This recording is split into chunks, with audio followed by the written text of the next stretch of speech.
Now, that's my frustration with the war as well is, one, why are we at war? But even if you put that to the side, okay, we're at war. How do we know we've won?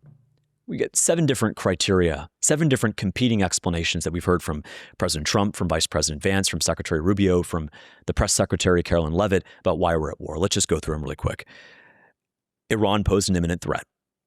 There's no intel to back that up. We saw the resignation of Joe Kent, who I had dinner with last week in D.C. We saw Tulsi Gabbard be unable to answer that question under oath in front of Congress last week. There's been no intelligence offered up. I mean, at least the Bush administration had the common courtesy to give us a false pretext with weapons of mass destruction lie, as opposed to there's not even a pretext here at all as to why we're going to this war. So that's the first. The second is regime change, just the general typical neocon George Bush, Dick Cheney. Democracy is back in. Let's install democracy. The third is the protesters who were being gunned down. And there two things can be true at the same time. Once again, there were in fact protesters who were being innocently slaughtered on the streets of Tehran who should never be attacked by the government. The second thing is that the number of protesting deaths was grossly exaggerated and was used as propaganda by Israel to fuel our involvement, to get us more interested in this war.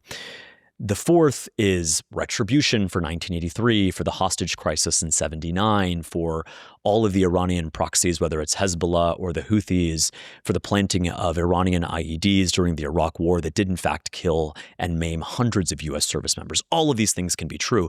But again, it all boils down to that question, what was the imminent threat?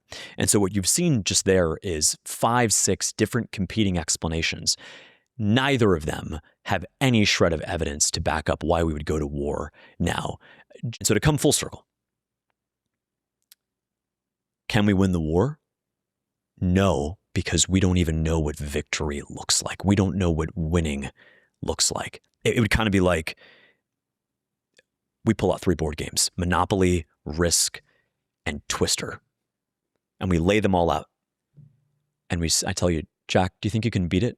Do you think, and we literally take the risk pieces and put them on the Monopoly board, and then there's the Twister thing, and I say, Jack, do you think you can win this game that I just made up that has no clear-cut conclusion, no clear-cut falsifiable victory?